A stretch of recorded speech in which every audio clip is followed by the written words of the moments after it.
All right. Well, guys, you know what's not shitty is House of the Dragon, and we're gonna get into that review here shortly.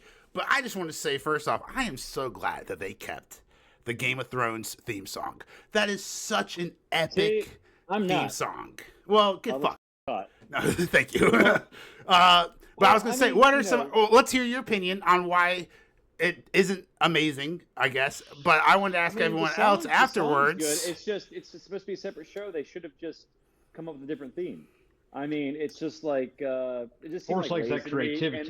They're really, why couldn't the composer compose something else? Like John Williams, it's like what if they just use the same Star Wars theme for Indiana Jones? All right, Forrest, I have to disagree with you here. Well, I'm saying, and I get where you're going with it. Yeah. But I get where you're going with it. I like the fact that they kept the same theme song because it's in the same universe, but the opening itself is different. Has changed. Because when you watch Game of Thrones, it's all these cities coming up mechanically, whereas in Hot B, they literally have I like history. the visuals. But that's what I'm saying. The visuals are completely different because they tell the history of the story in the visuals. Instead of in Game of Thrones, they were showing all the different powerhouses, and they'd mechanically make this city, and it would link to this next city.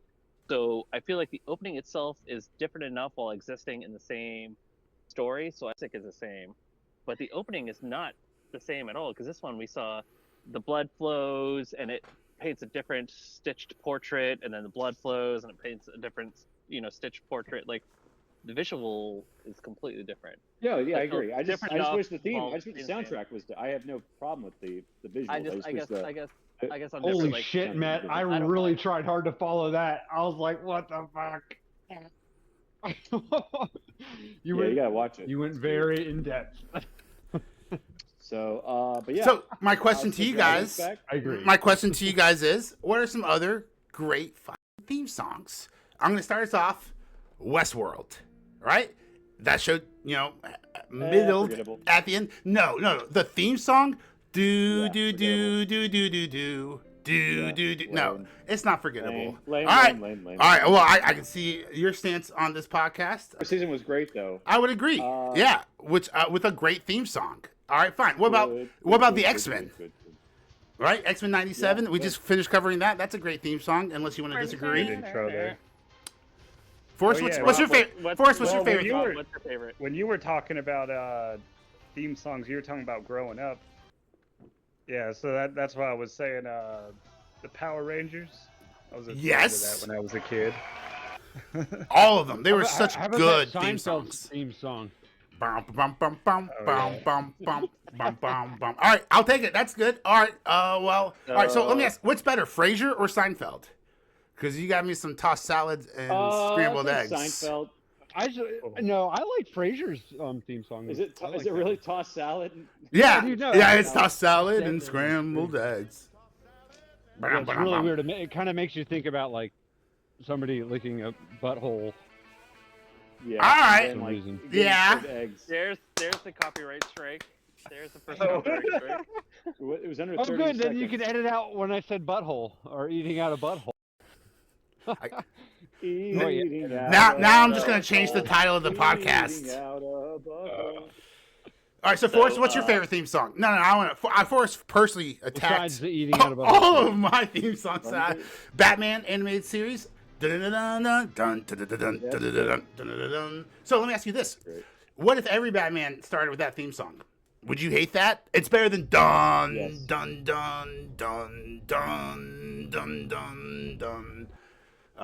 Terrible theme song. It's 5 fucking notes, if that. Well, it's sort of like how the animated series soundtrack is similar to Danny Elfman's soundtrack, but it is still its own thing. Mm-hmm. So that's sort of like what I'm going with House of the Dragon, like something similar, but do an adaptation. Yeah, add a different instrument in. Hey, Jurassic Park.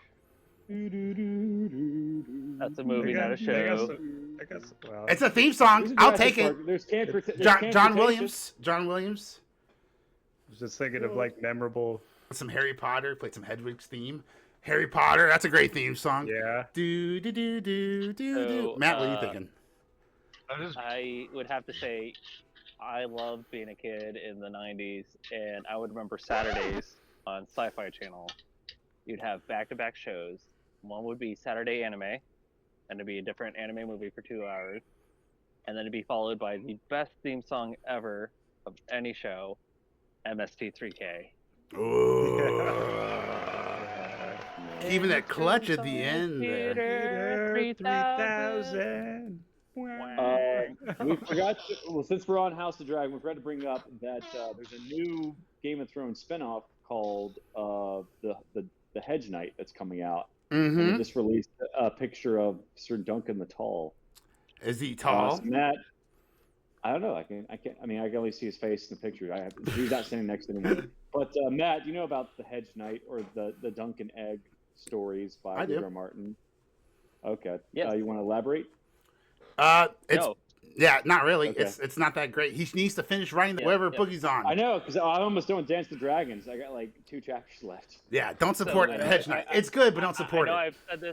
I've said this a million times before on this podcast, but I'm convinced that he's like embarrassed by what he has, that he's going to wait until he dies, and then Brandon Sanderson's going to come over and finish. He's going to have like this tome of like 5,000 pages that he wrote that he doesn't like, and Brandon Sanderson is going to come in and release it over 3 books, and it's going to be half George R. R. Martin, half Sanderson to finish out the series, just like with Robert Jordan. Well, there's a rumor that he might be waiting till season 2 of House of the Dragon wraps up, and he might release it later this year. Because I think last year he said he had like 3/4 of the book written. All right. I just want to point out once again that I bought the hardcover of the last book 2 weeks before my daughter was born. Mm-hmm.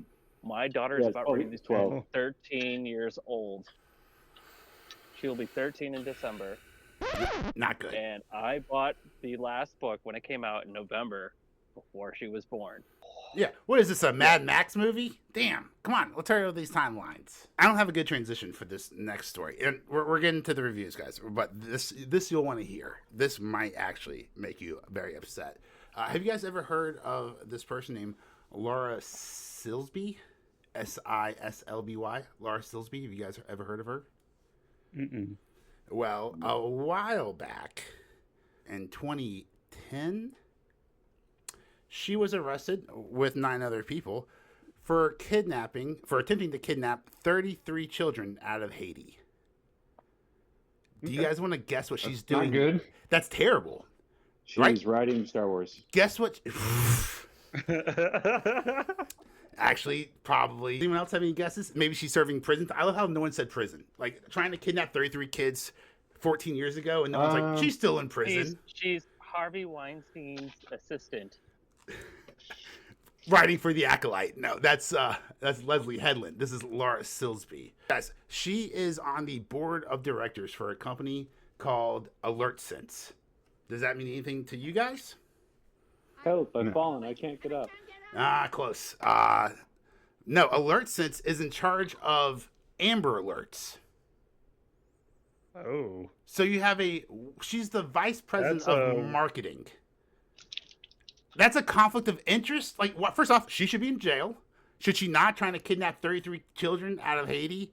That's like trafficking at that point. You're doing Amber Alerts? What? And now she's the VP of marketing in charge of Amber Alerts, and she was stealing Well, we kids. don't know why she was doesn't make sense. Kidnapping children out of Haiti, though. I mean, maybe she was trying to like bring them back to their parents. Or, look, you never know.